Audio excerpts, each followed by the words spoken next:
This video will explain about financial statements and ratio analysis. Basically, we have 4 key financial statements that need to be reported by the company every year. The first one is income statement. The second one is balance sheet. The third one is the statement of stockholders' equity. The last one is the statement of cash flows. Basically, all these financial statements you have learned during accounting subject.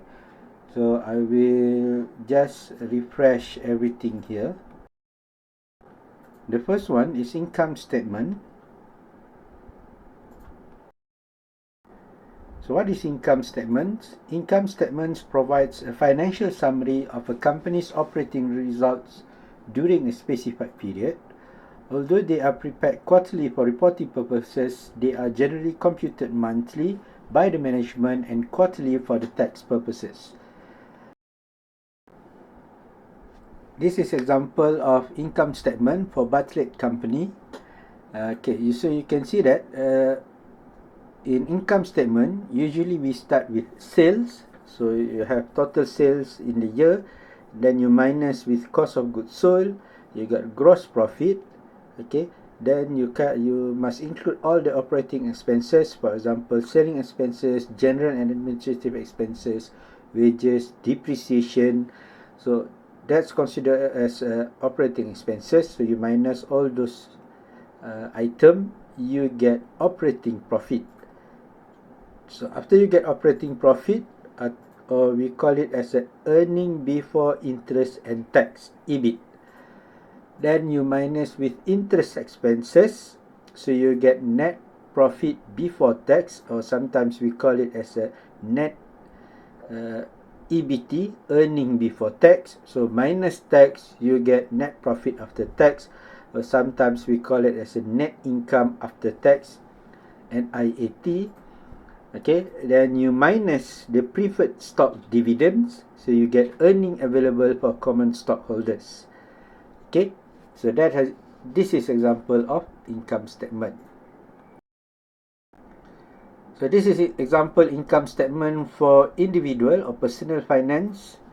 For individual income statement, usually we start with salaries, and then you add with all other income. For example, you have interest received or dividend received from investment in the for example, in fixed deposit income, fixed deposit account, or from the shares, and then minus all the expenses, individual expenses. So at the end, you get your cash surplus or deposit. So this is basically your net income for every year. Right, next we move to the balance sheet. So balance sheet present a summary of firm's financial position at a given point in time. So basically in balance sheet, you report the firm's asset against its financing, which can either be debt or equity. This is example of balance sheet for a company. So you can see that from this example, in balance sheet, we have two main item. The first part report about the asset of the company. The second part report about liabilities and stockholders of equity. So for asset and liabilities, we classify into current asset and fixed asset. Same goes to liabilities. We have short-term liabilities, or we call it as a current liabilities, and then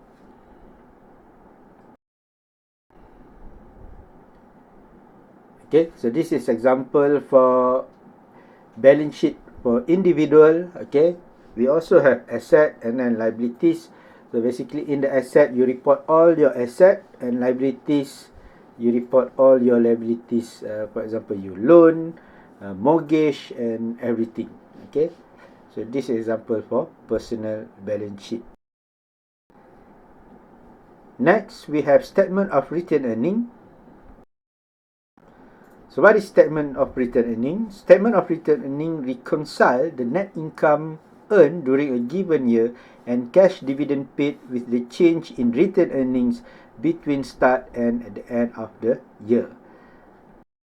Example of statement of return earning for a company. So you start with return earning balance from the previous year. So you start with the January 1st, and then you record all your net income or net profit after tax that the company generate in that year, and then you minus all the dividends. So the balance of net income, okay, is considered as your return earning. So in this case, you can see that the total dividend paid is 108, okay, from the net income 231, okay. So 231 minus total dividend paid 108. That means in 2015 the company retained $123 million as a return earning for the company. Next is statement of cash flow. So what is statement of cash flow? Statement of cash flow provides a summary of firms' operating, investment and financing cash flow and reconcile them with the changes in its cash and marketable securities during the period. This statement not only provides insight into a company investment, financing and operating activities, but also ties together the income statement and previous current balance sheet. So in the cash flow statement, we divide cash flow statement into three types of cash flow. The first one is cash flow from operating activities. The second one is cash flow from investment activities. And the last one is a cash flow from financing activities.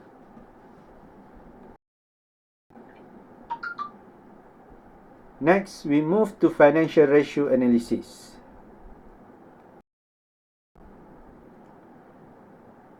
What is ratio analysis? Ratio analysis involves methods of calculating and interpreting financial ratio to analyze and monitor the firm's performance. Who use financial ratio? Okay, current and prospective shareholders. They interested in the ratio analysis because they interested in the firm's current and future level of risk and return, which directly affect the share price. So we can monitor the performance of the company. So shareholders want to know the performance of the company, so they can use financial ratios. Creditors also interested using financial ratios because financial ratio can show the short-term liquidity of the company and ability to make interest and principal payments. And as a management of the company, we also use financial ratio to evaluate the performance of the company, because financial ratio can show in detail what happened in the company during that particular year.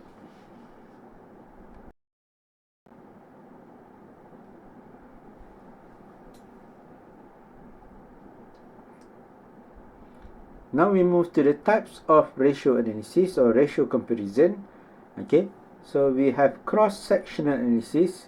It is a comparison of different firm financial ratios at the same point in time, involve comparing the firm ratios to those the other firms in the industry or to industry average. So cross-sectional analysis, for example, I compare ratio company A with company B during the same particular year. Okay, benchmarking is type of cross-sectional analysis in which the firm ratio values are compared to those of key competitors or group of competitors that it wish to evaluate. The next one is time series analysis. So time series analysis is the evaluation of the firm financial performance over time using financial ratio.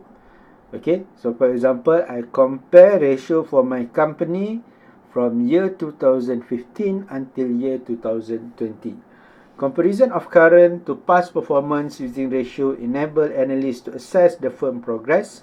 Developing trends can be seen by using multi-year comparison, and the most informative approach to ratio analysis is combined cross-sectional and time series analysis.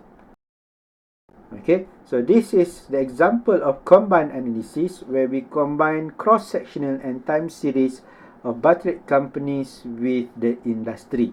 Okay, so time series, you have data from 2009 until 2012, Cross-sectional, you compare the data between Bartlett and industry.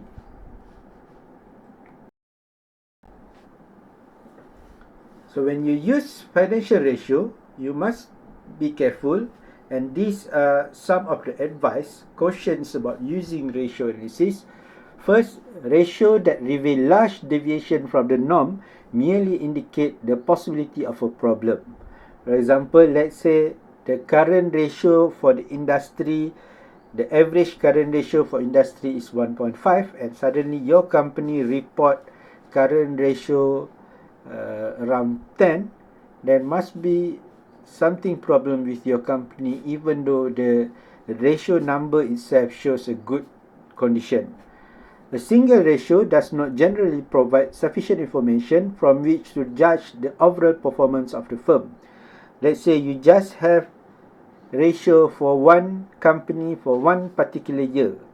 Okay, so basically you don't get too much information. When we conduct ratio analysis, you must have something to compare. So that means you need to use time series analysis. You compare ratio current year with previous year, or you need to use cross-sectional analysis. That means you need to compare with other company. The third one, the ratio being compared should be calculated using financial statements dated at the same point in time during the year. Okay, so ratio must be based on same financial statement. It is preferable to use audited financial statement. And then number 5, the financial data being compared should have been developed in the same way. Okay, that means let's say the income statement, the inventory management of the company A use FIFO method. You want to compare with company B. Company B also must use FIFO method. And the last one, result from ratio analysis can be distorted by inflation. This one is the inflation problem will affect the time series ratio analysis. So when you conduct time series ratio analysis, you must be careful so that you have consider the result of inflation. Okay, to show the calculation of ratio analysis, I will use financial statement, which is the income statement and balance sheet for Bartlett Company for year 2015 and 2014. The first group of ratio is liquidity ratio. So what is liquidity ratio? It is a firm ability to satisfy its short-term obligation as they come due. So under liquidity ratio, we have two main ratio. The first one is current ratio. What is current ratio? Current ratio measure a liquidity calculated by dividing the firm's current asset by its current liabilities. The second types of ratio that been used for liquidity ratio is quick ratio, or we call it as an acid test ratio. It is a measure of liquidity calculated by dividing the firm's current asset minus inventory by its current liabilities. A higher quick ratio indicate a greater degree of liquidity. So a good company must have ratio more than one for both current ratio and acid test ratio. Okay, first we look at current ratio. So this is formula for current ratio. Current ratio, the formula is current asset divided by current liabilities. So if you refer from this example, okay, in my slide I show you where do you get your current asset.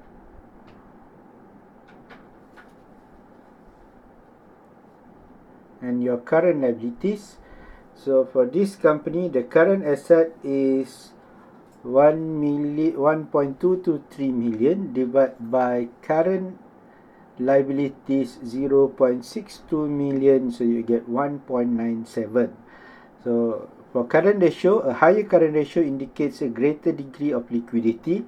So a good company must have ratio more than 1. So when you calculate the current ratio of the company, a company in the good condition is a company who have ratio more than 1. That means their current asset is more than their current liabilities.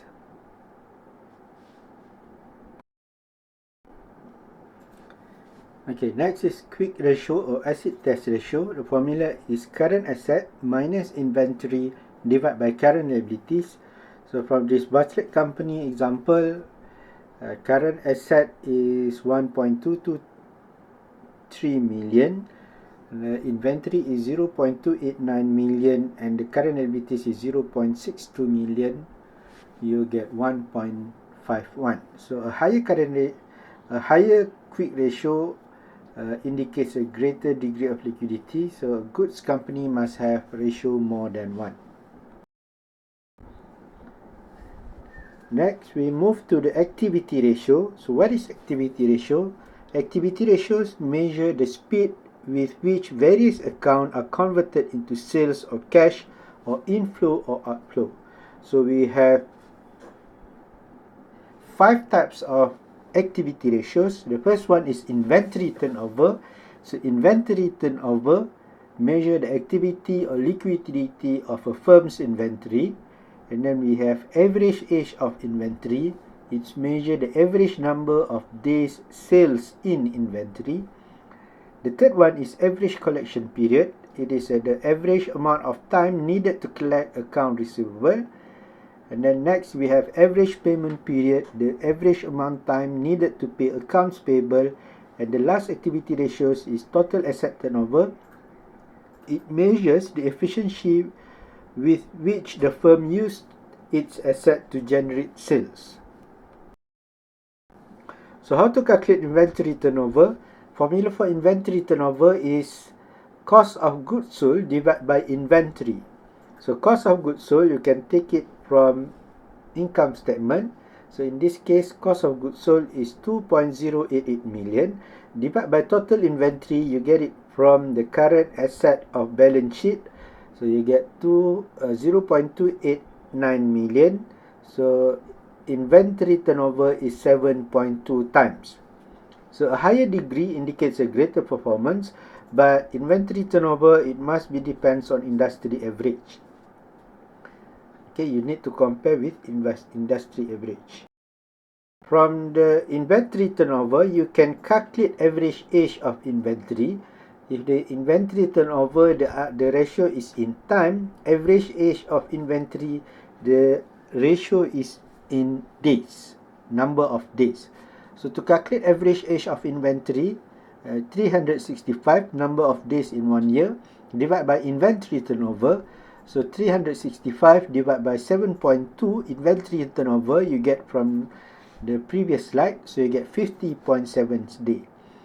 So that's mean the inventory of the company stay for about 50 days from before it been converted into sales. Okay, so it's depend on the industry average, but small number means company quickly turn their inventory to sale. For example, if you get average age of inventory 10 days, that means when your company buy inventory today, after 10 days, that inventory has become sales. The next one is average collection period. Formula for average collection period is account receivable divided by average sales per day. Okay, so account receivable, you get it from the balance sheet. Average sales per day, you take sales divided by 365, so you get 59.7 days. That means your company needs 59.7 days to collect the account receivable. Small numbers mean the company is good in managing account receivable. Okay, but basically you still need to compare with industry. Okay, if it's too small, that means you are too rigid with your customer. Okay, for example, let's say industry average is 15 and your company average collection period is 5.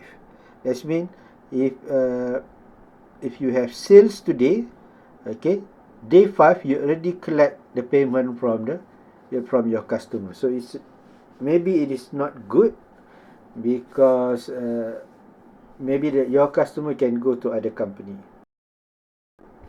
Average payment period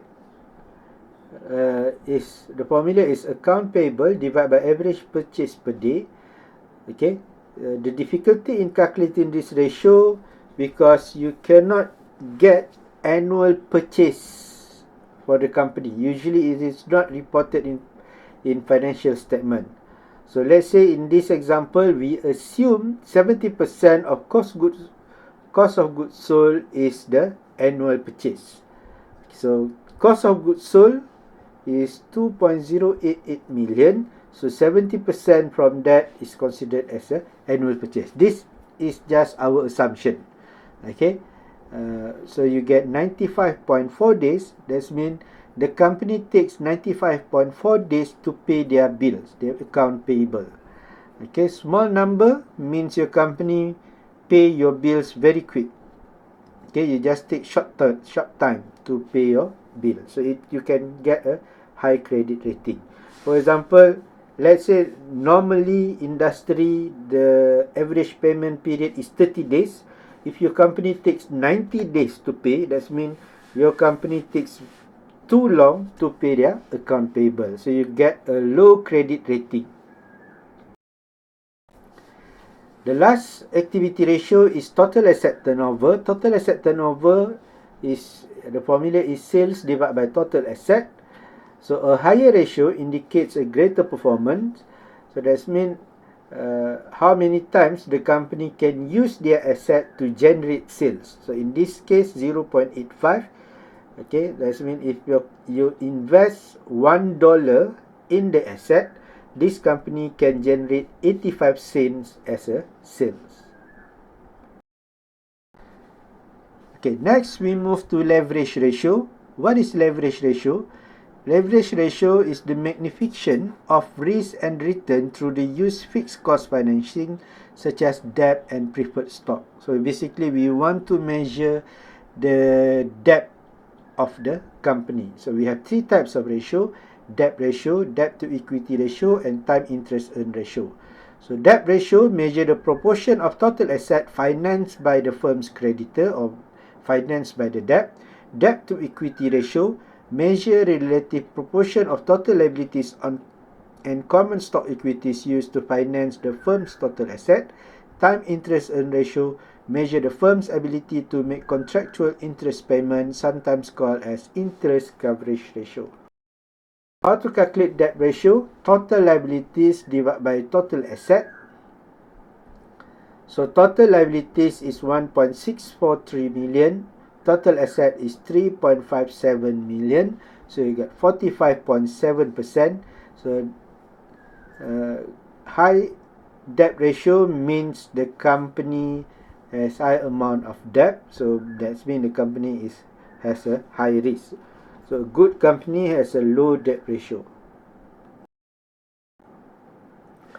And then debt to equity ratio, total debt to equity ratio, the formula is total liabilities divided by common stock equities. So how to calculate common stock equities? You must take total liabilities and stockholders' equities minus total liabilities and minus total preferred stock. Then you get total common stock equity.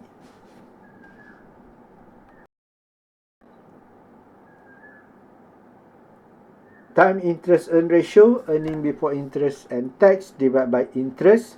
So earning before interest and tax is the operating profit. Okay, so that is EBIT. Okay, divided by interest, so you get 4.49. Okay, time interest earned ratio. If your company has high time interest earned ratio, that means your company is in good condition. Low time interest earned ratio, that means your company don't have enough profit to cover their interest expenses. Next, we move to profitability ratio. Profitability ratio evaluates the firm's profit with respect to a given level of sales, a certain level of asset, or the owner's investment. So we have 6 types of ratio. The first one is gross profit margin, measure the percentage of each sale dollar remaining after the firm has paid for its good. And then we have operating profit margin, measure the percentage of each sales dollar remaining after all costs and expenses other than interest, tax, and preferred stock dividend are deducted. That means the pure profit earned on each sales dollar. And then we have net profit, measure the percentage of each sale dollar remaining after all costs and expenses, including interest, tax, and preferred stock dividend has been deducted. Earning per share represent the number of dollars earned during the period on behalf of each outstanding share of common stock. Return on total asset measure the overall effectiveness of management in generating profit with its available asset, also called as a return on investment. Return on equity, the last profitability ratio, measure the return earned on common stockholders' investment in the firm. So how to calculate gross profit margin? Gross profit margin, sales minus cost of goods sold divided by sales, or you take gross profit divided by sales. So in this example, you get 32.1%. That means your gross profit after deducting cost of goods sold is 32.1%. Next is operating profit margin. Operating profit margin is equivalent to operating profits minus sales, or sometimes the formula earning before interest and tax divided by sales. So you get 13.6%. Okay, for all profitability margin, okay, if your company record high ratio, that means your company is very good. Net profit margin, earning available for common stockholder, or net income after tax, or earning after tax divided by sales, so you get 7.2%. Earning per share, earning available for common stockholder divided by number of shares of common stock. Okay, so you get $2.9. That's been for each of shareholders, for each number of shares, this company generate $2.9 of earning or income. Return on total asset, earning available for common stockholders, so basically net income after tax,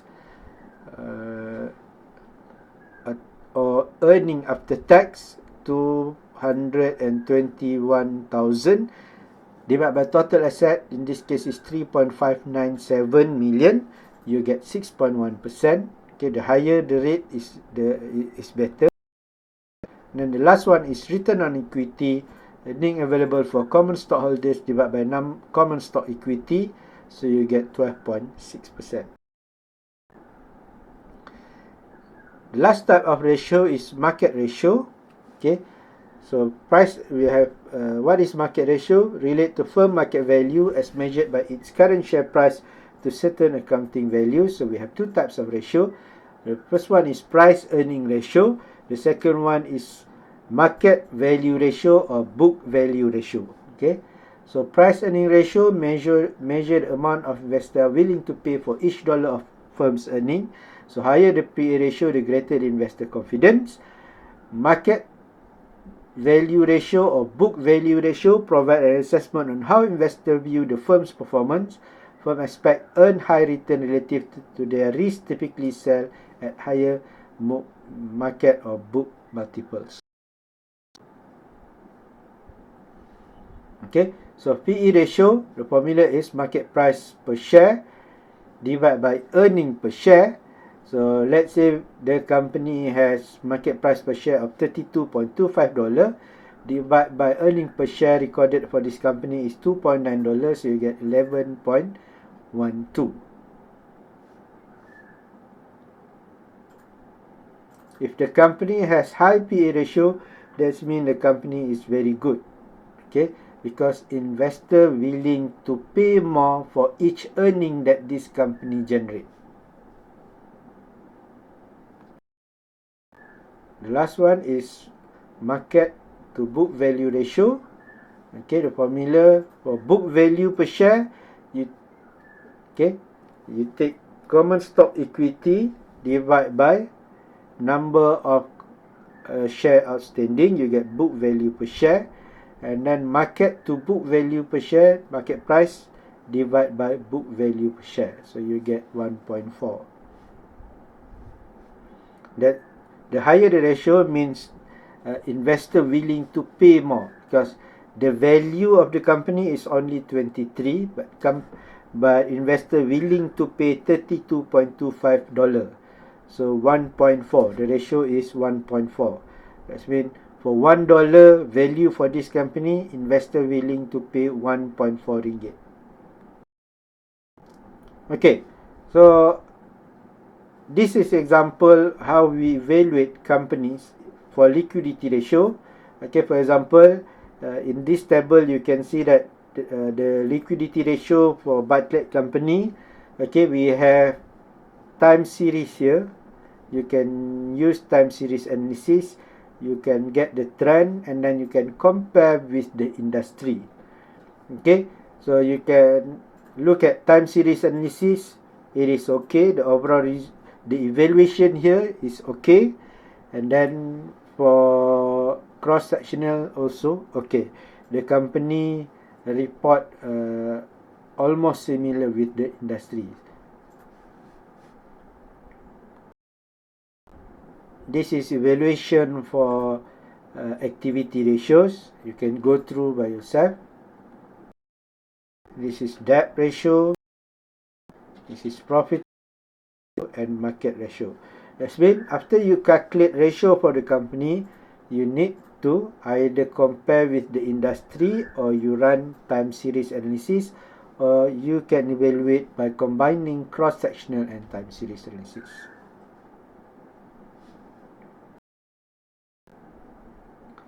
Next, we look at another method to analyze income statement. We call it as common size income statement. So common size income statement basically we convert income statement in which each item is expressed as percentage of sales. So how to convert your income statement into common size income statement? The formula is each item in income statement you divide by total sales in that particular year and then you times with 100. Okay, so example of common size income statement. So if you next we look at DuPont analysis. So what is DuPont?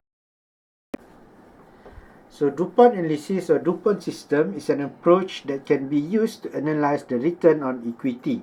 So ROE is one of the main ratio that shareholders always want to know, okay, because ROE is a return on equity, how much return they get when they invest in their equity.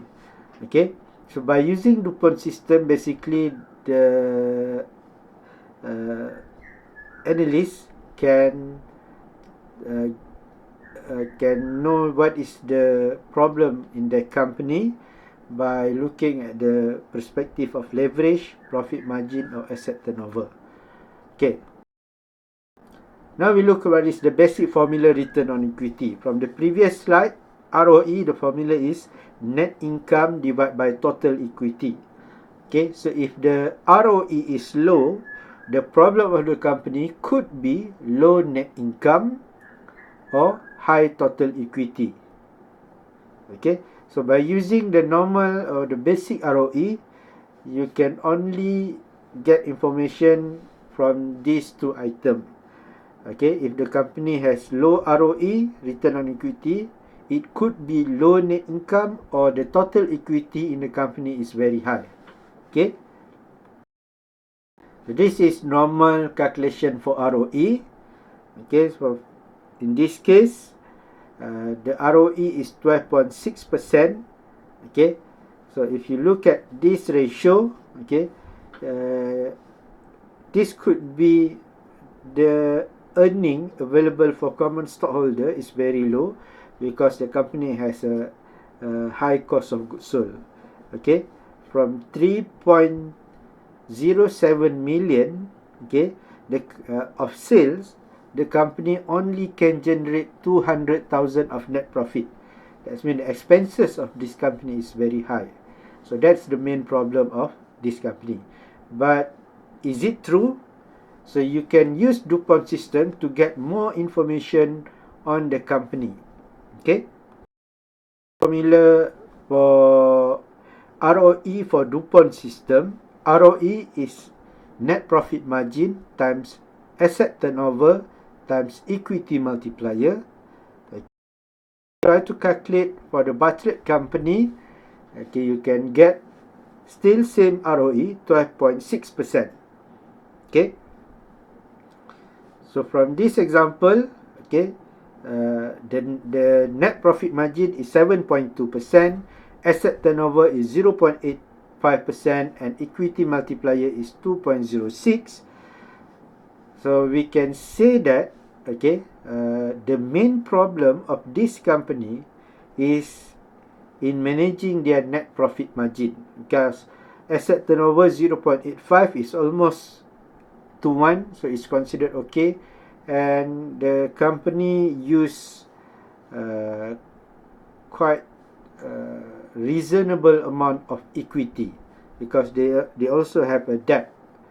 Okay, so the total equity here is 1.75 million, and the total liabilities is 1.6 million, so almost equivalent.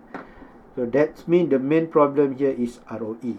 So by using them, actually you break down the ROE into 3 main components, and if the ROE is low, it must be at least one of the following: either the company has poor profit margin, or the company has poor asset turnover, or the firm is not highly leveraged. Poor profit margin, that means maybe the sales problem, or maybe the total expenses is very high. A poor asset turnover, that means the company is not fully utilize total asset that they have in the company in generating sales. So they must look at the problem of the company. Or the firm is not highly leveraged, that means the company has too many amount of equity. Maybe the company needs to increase their debt so that they can reduce number of equity, so that when the company generate income, they can get higher ROE. Okay, next we look at analysis of cash flow statement. So what is cash flow statement? Okay, cash flow statement consists of 3 sections. The first one is cash flow from operating, CFO, include the cash flow and inflows or outflow directly related to the sale and production of the firm products and services. The second one is cash flow from investing, CFI, include the cash flows associated with the purchase and sales of both fixed asset and equity investment in other firms. And the last one is cash flow from financing, CFF, cash flows that result from debt and equity financing transaction include incurrence and repayment of debt, cash inflow from the sale of stock, and cash outflow repurchase stock or pay cash dividend. Okay, so this is example for cash flow statement for Bartlett company. Okay, when we evaluate a cash flow statement, we want to know how much is cash flow from operating activities, how much cash flow from investment activities, and how much cash flow from financing activities. Then from this cash flow statement, we can know where the company get cash during that particular year and where the company spend their cash. So if you look at this example, the cash from operating activities is positive 500. That means the company generate cash from their operating activities. So operating activities basically the sales, the daily operation of the company. That means they generate cash from the sales. Investment is negative $347. That means this company invests. Okay, the cash outflows for investment activities, the company invests in investment activities. Maybe the company expand their business operation, for example, buy a new plant, buy new building, office, open a new branch. So that is investment activities. And then if you look at the investment activities also get a negative amount of $61. That means this company pay their debt, their loan, or pay dividend. Okay, so as a conclusion for Bartlett company for 2015, we can say that this company generate cash from their operation. Okay, so their business is very good. Okay, sales is high, they can generate cash from the business operation, and then the company use that cash to expand their business through investment activities. That's why the investment activities cash outflow $347, and they use some amount of that cash to pay their payables and to reduce to pay the dividend. So when we analyze a cash flow statement, okay, we want to know whether the CFO, CFI or CFF positive or negative. Okay, for example, in this case, for first row, CFO is positive, CFI negative, CFF positive. So we can say that maybe this company is an expansion of the company.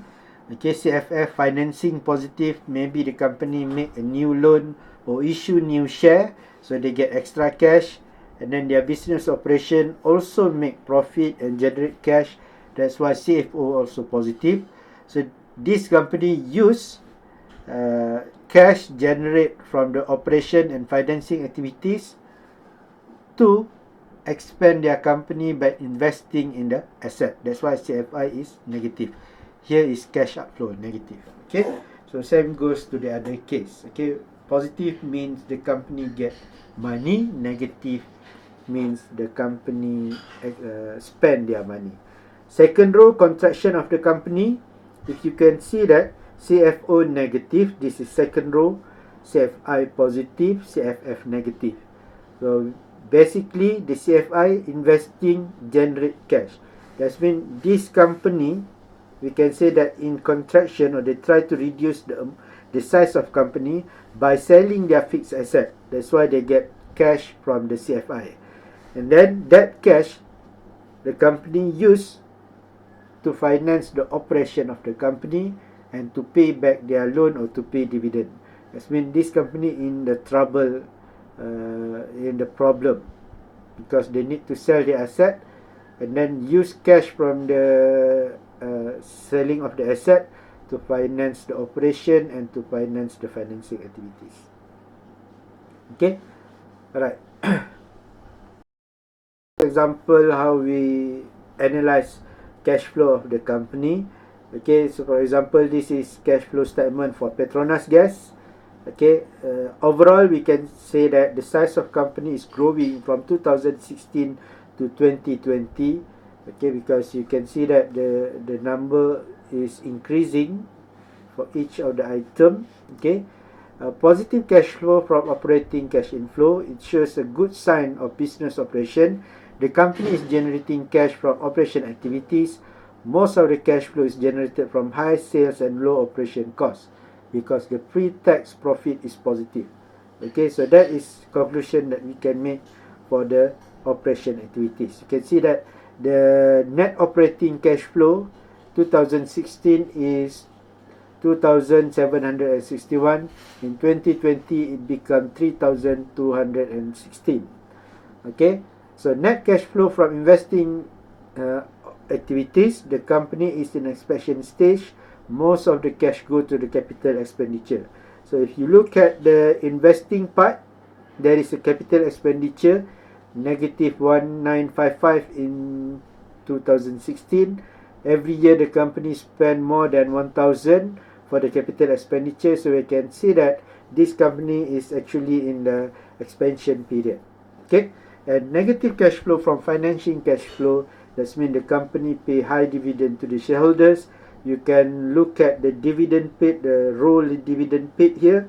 Okay, every year the company also pay high dividend to the shareholders. Okay, so this is the conclusion that we can make for Petronas Gas. Their business is very good. They make income from their business operation, and then they use that income to expand their business and to pay shareholders dividend. This is another example, cash flows analysis for Aeon company. Okay, overall for operation, the company, the business operation of the company is good. Okay, you can see that the net income decrease. Okay, but overall operating the cash flow is increased. Okay, the cash flow from operating activities is increased. In 2015, it's just 200, and in 2019, it's become 600. Okay, from cash flow from investing, from the figures from investing activities, you can see that the company could be at the latest stage of company expansion process, because the cash outflow for purchase of fixed asset decreased. In 2015, maybe they expand their business, they buy a lot of fixed asset. In 2019, dropped to 278 only. So if you refer to the Aeon operation now, in 2015 they opened a lot of new branches around Malaysia, and now they slow down their business operation. And cash flow from financing negative, basically because the company start paying debt in 2019. Okay, so by analyzing cash flow analysis, you can get a little bit information or detailed information where the company get cash and where the company spend their cash.